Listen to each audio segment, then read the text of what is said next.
Salama daholo, miara-batsika izay manaraka ny serasera 3 minitra.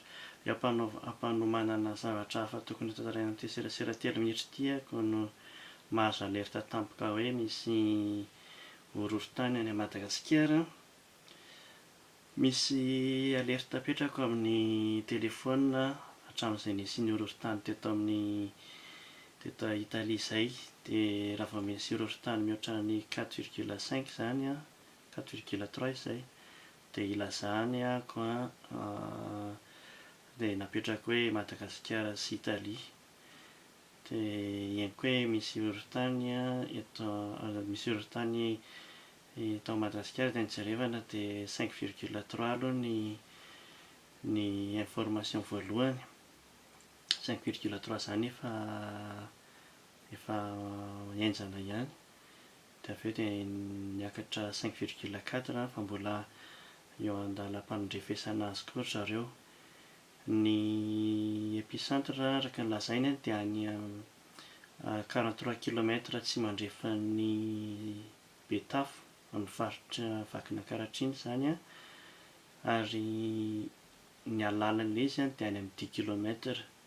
Izay aloha isaoran'Andriamanitra satria rehefa lalina be ohatran'izay izy an, dia heno be dia be, heno amin'ny toerana betsaka fa tsy dia mandrava zavatra firy.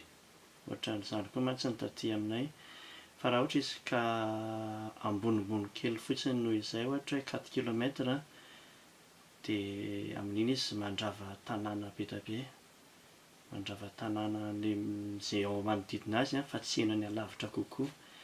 Izay izany no tena fandehany. Fa raha vao latsaka 70 kilometra fotsiny efa izy nahaizana an'izany dia efa atahorana raha vao latsaka 70 kilometra ny alalany. Dia rarina mba tsy nisy naninona ny fianakaviana, indrindra ny any Antsirabe satria izahay avy any Antsirabe ihany ny fianakaviana sasany.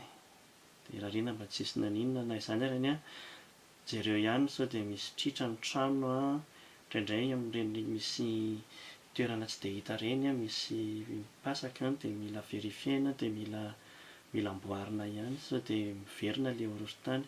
Sady raha ohatra koa ka tonga ny rotsakorana dia miha-malemy ilay trano an, dia atahorana nisy faharavana. Mba jereo daholo ihany izany izay aloha.